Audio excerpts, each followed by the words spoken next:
നമസ്കാരം. യാത്രാ നിരക്കിലെ ഇളവിനെ ചൊല്ലി തർക്കം. വിദ്യാർത്ഥികളെ മർദ്ദിച്ചതായി പരാതി. സംഭവം മട്ടാഞ്ചേരിയിലാണ്. സ്വകാര്യ ബസ്സിൽ വിദ്യാർത്ഥികൾക്ക് യാത്രാ നിരക്കിളവ് നിഷേധിച്ചത് ചോദ്യം ചെയ്ത വിദ്യാർത്ഥികളെ സ്വകാര്യ ബസ് ജീവനക്കാർ മർദ്ദിച്ചതായി പരാതി.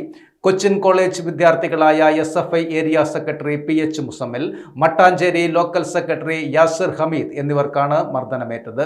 വെള്ളിയാഴ്ച വൈകിട്ടായിരുന്നു കൂവപ്പാടം ബസ് സ്റ്റോപ്പിൽ വെച്ചാണ് ഈ സംഭവം നടന്നത്. രാവിലെ SFI ഏരിയ പ്രസിഡന്റ് KH ഷഹബാസിനെ ഫോർട്ട് കൊച്ചി ചിറ്റൂർ റൂട്ടിൽ സർവീസ് നടത്തുന്ന ഹെയിൽ മേരി എന്ന ബസ്സിൽ നിന്ന് യാത്രാ നിരക്ക് ഇളവ് ആവശ്യപ്പെട്ടപ്പോൾ ഇറക്കി വിട്ടിരുന്നതായി പറയുന്നു. ഇതിനെ തുടർന്നാണ് SFI പ്രവർത്തകർ വൈകിട്ട് ബസ് ജീവനക്കാരുടെ നടപടിയെ ചോദ്യം ചെയ്തത്. രോഷാകുലരായ ബസ് ജീവനക്കാർ വിദ്യാർത്ഥികളെ മർദ്ദിക്കുകയായിരുന്നു എന്നാണ് പരാതി. പരിക്കേറ്റ വിദ്യാർത്ഥികൾ കരുവേലിപ്പടി സർക്കാർ ആശുപത്രിയിൽ ചികിത്സയിലാണ്. സംഭവവുമായി ബന്ധപ്പെട്ട് മട്ടാഞ്ചേരി പോലീസ് കേസെടുത്തു. എന്നാൽ വിദ്യാർത്ഥികളുടെ കയ്യിൽ കൺസെഷൻ കാർഡ് ഇല്ലായിരുന്നുവെന്ന് Ernakulam district private bus operators association ചൂണ്ടിക്കാട്ടി.